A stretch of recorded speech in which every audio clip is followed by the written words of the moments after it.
Hi everyone, Nathan here again from JS Powersports, and today I thought I'd shoot a quick video on the new battery tray that's in the fuel injected skis. So from late 21 on up, you're going to get this bigger battery tray.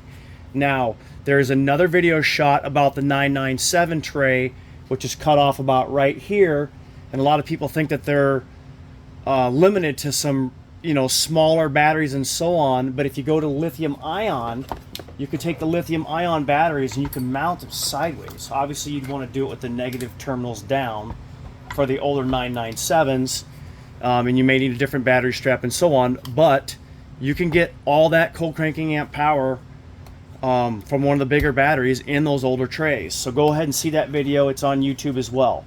Now, these batteries are different heights, different sizes, shapes, whatever. Another one here I forgot. There we go.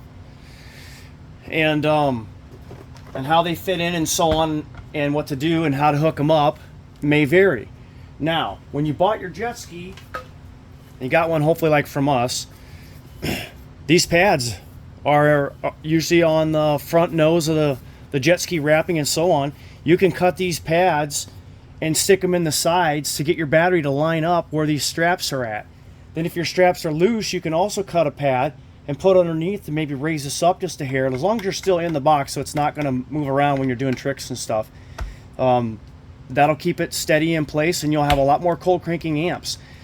These Krash jet skis have to turn over at 600 RPM to even spark. And I can't tell you how many guys bring their skis in here with these cheesy little batteries, and they're only cranking over at 400 RPM. It's not sparking, and then they think they got all kinds of ECU or CDI issues, when really it's just a weak battery. So please spend the extra money, get the good batteries so you don't have to worry about this stuff. This restart battery, there's an entire video on it. There's a button here that restarts it if it falls below 12 volts. It's a fantastic battery. You pretty much never have a dead battery ever again.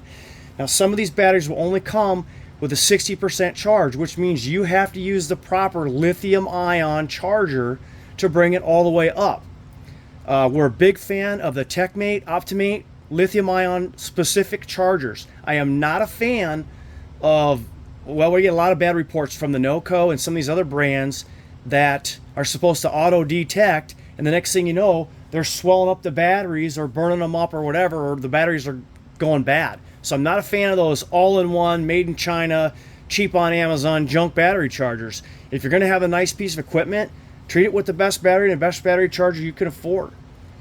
They're going to come in various different amp ratings too. I think there's a 0.8 is the lowest for like an overnight charge, and then you can get one with a 6 amp charge, which is about an hour charge for one of these batteries. And it just works wonders on your entire ski. Now, if you buy a battery from us, send us an email, and we're going to try to mark most of this on the website while you're buying the battery so you know what strap to get, but I'm sure we're going to wind up with combinations that we don't have done yet. But a lot of these batteries, like this one here, comes with different battery pads and double-side tape on here, so you can put this underneath here to boost this battery up a little bit if you need to make your battery straps tight. Some battery straps work really great, some don't.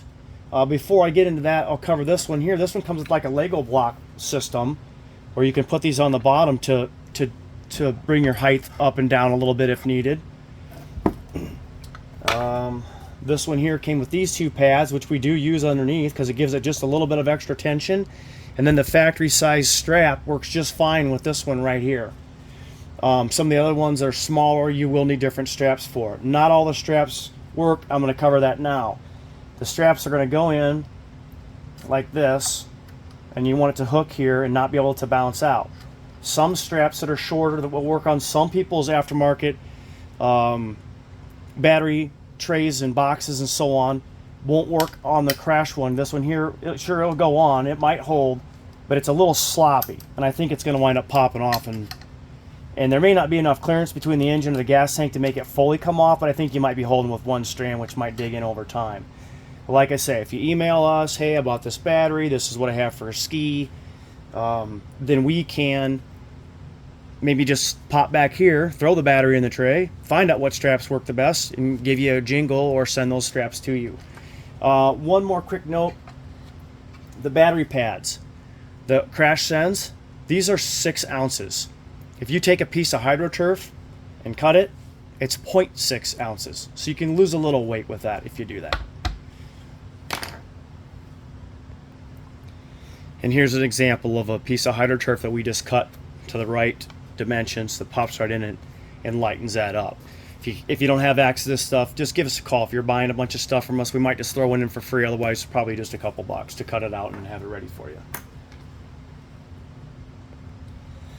So that pretty much sums it up for these batteries and battery trays. So check out our website, jspowersports.com. We'll have all the batteries, all the battery straps, and all the chargers. I think they're basically all on the same page. And obviously a good battery is going to start your ski and get you out on the water having fun. And that's what we want. So check it out, jspowersports.com. Please hit like and subscribe, and we will bring you some more tech videos.